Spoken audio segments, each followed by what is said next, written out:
What up, Jip? Deadlift day. Today the rep range changed to 7 reps, and it was at RPE 6, so it's supposed to feel real easy. I did 285 for 7. Let's put that in.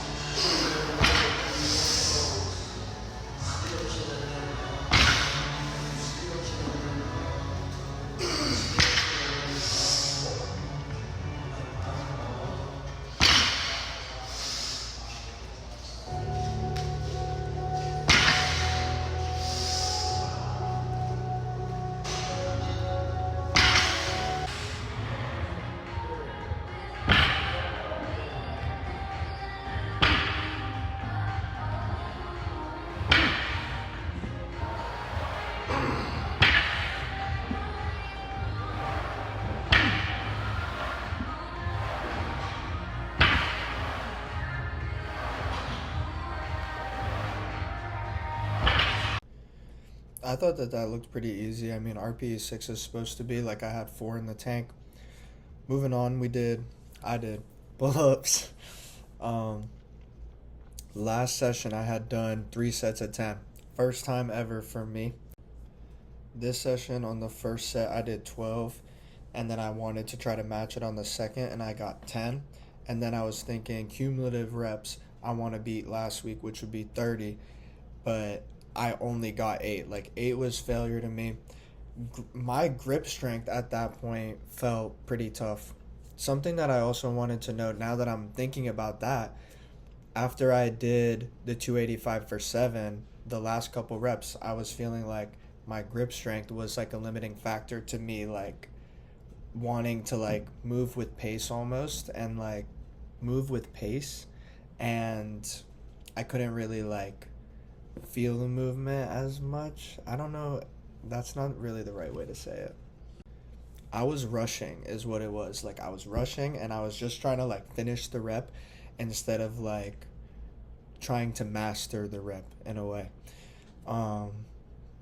So what I'm thinking from now on, top set, warm up without the straps, because I didn't use straps on my top set this time, but I have them and I've had to use them before. Warm up without them and use them for sure on the top set, and then try to use it without on the back downs. But I'm thinking when I get into like the 5 rep range, like I'm going to be working with like 300 plus, and my grip strength just isn't there. Like I'm training it all the time. Like I'm saying, I'm deadlifting without it. I have the fat grips and I'm training that. I'm supersetting movements with wrist curls, after I do my ab work and stuff. But I think it's just something that will grow with time, and that's a good approach that I should do.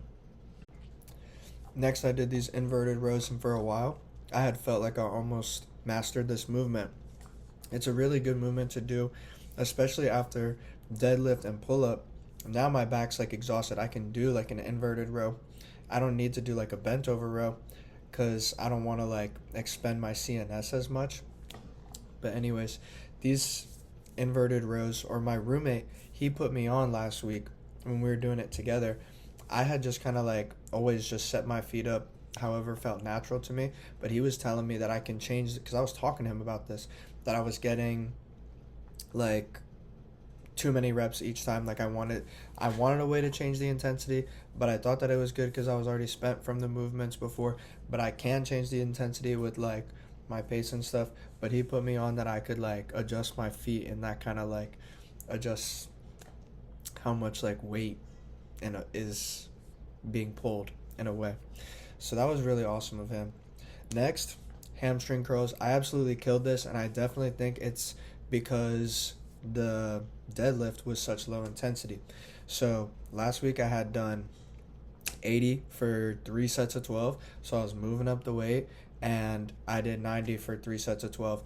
I'm not surprised that this happened, like I'm saying, because the deadlift was less intensity, and I'm coming off dieting, and I've put on a good amount of weight, and I'm just stronger. Like 3 sets of 12 with 90 isn't something that I haven't done before, but just coming from last session and how that felt, and doing that felt really good. Next, split squats, and it's the same story. I only moved up 5 pounds from doing 2 sets of 12, but I moved up from 45s in each hand to 50s, 2 sets of 12, and by this point I was supersetting with the calves, but we're not worried about that. Let's get into the ab work. I have to think about this. I've determined that I need to talk about my ab work each video because it's actually like the fourth most important thing to me in my training. I'm thinking about it. I'm like, you have to check in with yourself and assess where your goals are and stuff.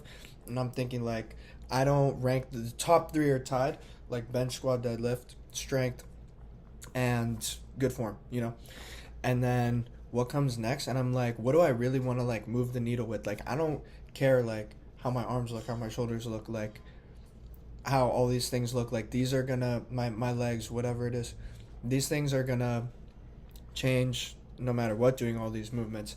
What I care about is like my core. And ever since doing this program and doing these different exercises and trying to master them and like using weighted versions of them and stuff, I've really seen a lot of improvements. I think there's a ton of carryover to the squat and the deadlift for me. And just like generally, my physique has looked totally different after doing this ab work. So this is like huge to me. This is something I got to talk about every video for myself. So lower day means leg lifts.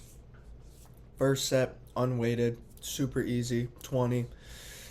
Second set, 3 pounds, 20, felt good. Now I wanted to progress the weight for the next 3 sets.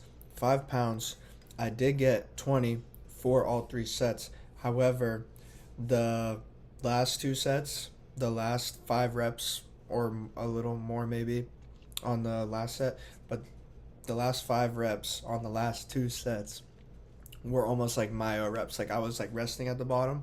I didn't like put the weight down, but I'm just like, I had to like, take a breath and then really force it out of me. Like, my last like 1 to 2 reps of the day were like significantly lower, my legs.